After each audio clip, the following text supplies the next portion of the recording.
it's very probable and probably inevitable that our right to bear arms would be challenged in a North American court. So this is just an example of what's happening and what's being proposed. We want to keep our trial by jury system. We want to keep our right to keep and bear arms. We want a system where we have a Supreme Court and not have a tribunal that will be superior to the Supreme Court. In 2005, Cintra, a Spanish-owned company, signed a secret agreement with the Texas Department of Transportation to erect toll roads on existing roads and to toll new roads that were completely paid for by tax dollars. There are people, believe it or not, in Texas who don't know what the Trans-Texas Corridor is. Right.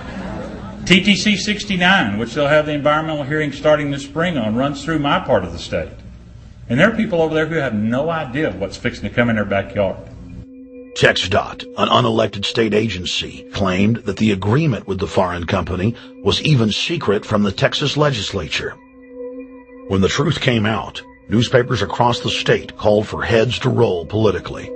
Cintra's response was to have its Australian subsidiary make its first U.S. newspaper buy.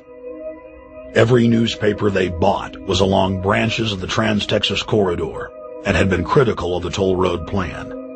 The cost of 40 or 50 newspapers is nothing compared to the profits that'll be made. Just Phase 1 alone of the state toll road plan is estimated to raise more than $200 billion in just the first 15 years. And Texas is only a small part of the global panorama. A combine of transnational companies is aggressively consolidating public finance infrastructure worldwide, and the same interests are erecting a world government according to their rules. A literal wonderland of corporate corruption, where governments simply act as vacuum cleaners, sucking up the wealth and resources of the middle class and transferring it to offshore bank accounts, leaving behind a cultural and economic wasteland of easily managed slaves.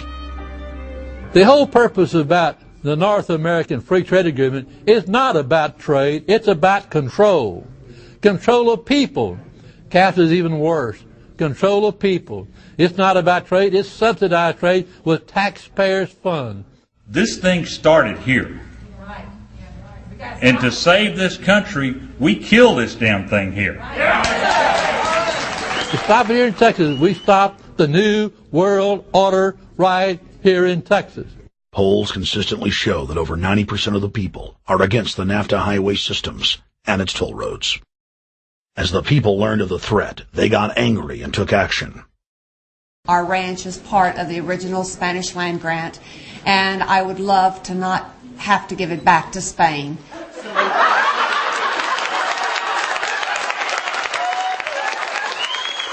Opponents of a proposed superhighway today held a major protest.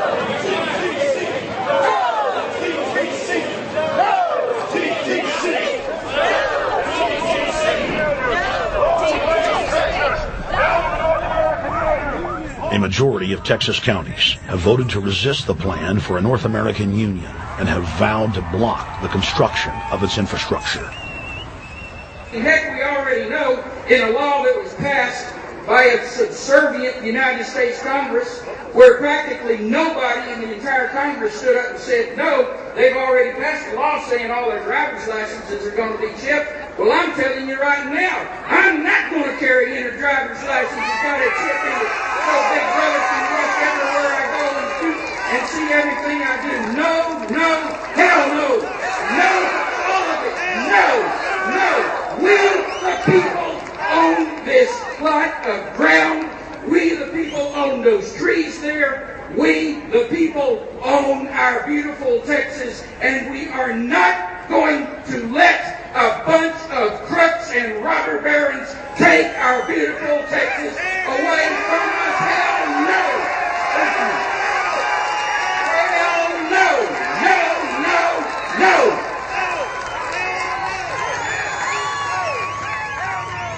RFID tracker chips embedded in state inspection stickers and toll tags are already being used to track the population. The new system is also meant to control growth and steer development through so-called smart growth.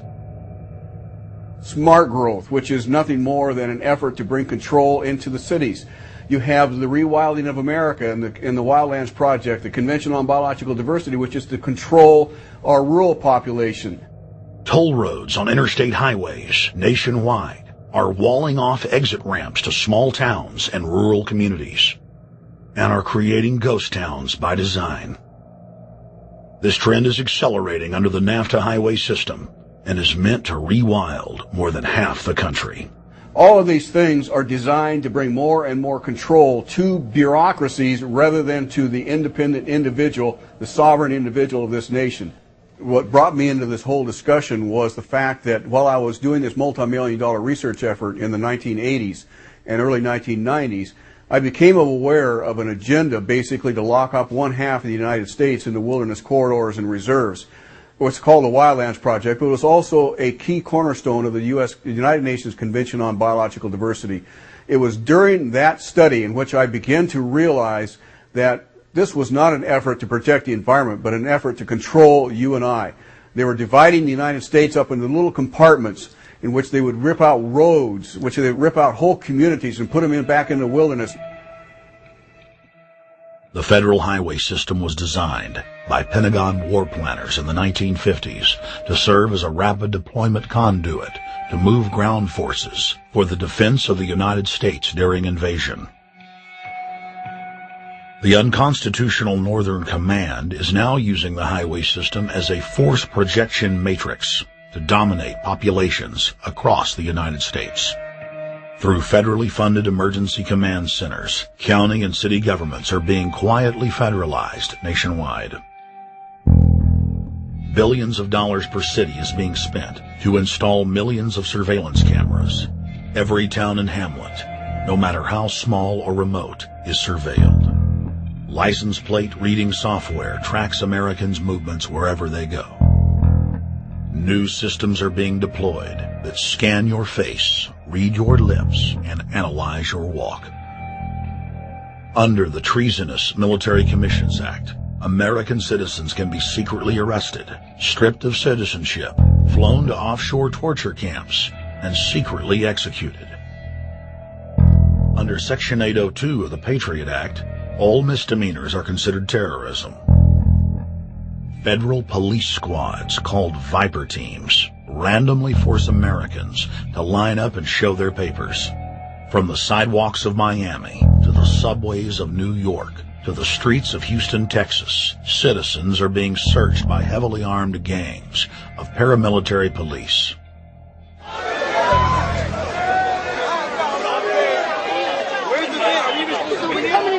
Come on, guys, come in. Yo, can you get that camera off of us, sir? Sir, can you get that United States First Amendment? All right, but you can get that camera. I'm saying get the camera out of my face. That's what I'm saying. You're on the streets of New York. So what does that mean? I'm saying get that camera out of my face. That's what I'm saying. It's a free country. Fuck wrong with It's a free country. Get this damn camera out of my face. Hey, this isn't Nazi Germany. There's no camera in your face. God. Hey, move to Russia. Okay? Yo, God. We can have cameras on the streets. I said get it out of my face. Your guy starts cussing at us. I said get it out of my face. That's what I'm saying. It was never in your face.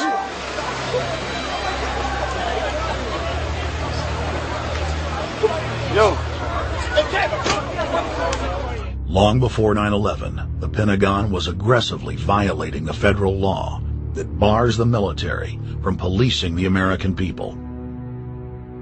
Coast to coast, for more than 2 decades, teams of troops would just appear out of nowhere and randomly stop cars and search pedestrians. The acclamation accelerated with regular Army searching bags at the Super Bowl and the Kentucky Derby, as well as other high-profile events. Then President Bush signed a Defense Authorization Act, which radically increased the funding for the already bloated shadow government. In the act, the executive branch formally announced that it was preparing for domestic insurrection and went on to preemptively strip the state governors and legislatures of their powers. The federal government is openly announcing that it is the only authority as it treats the people and the states as enemies. Then on May 9th, 2007, President Bush unlawfully granted himself new powers. and the presidency officially became a fiat dictatorship.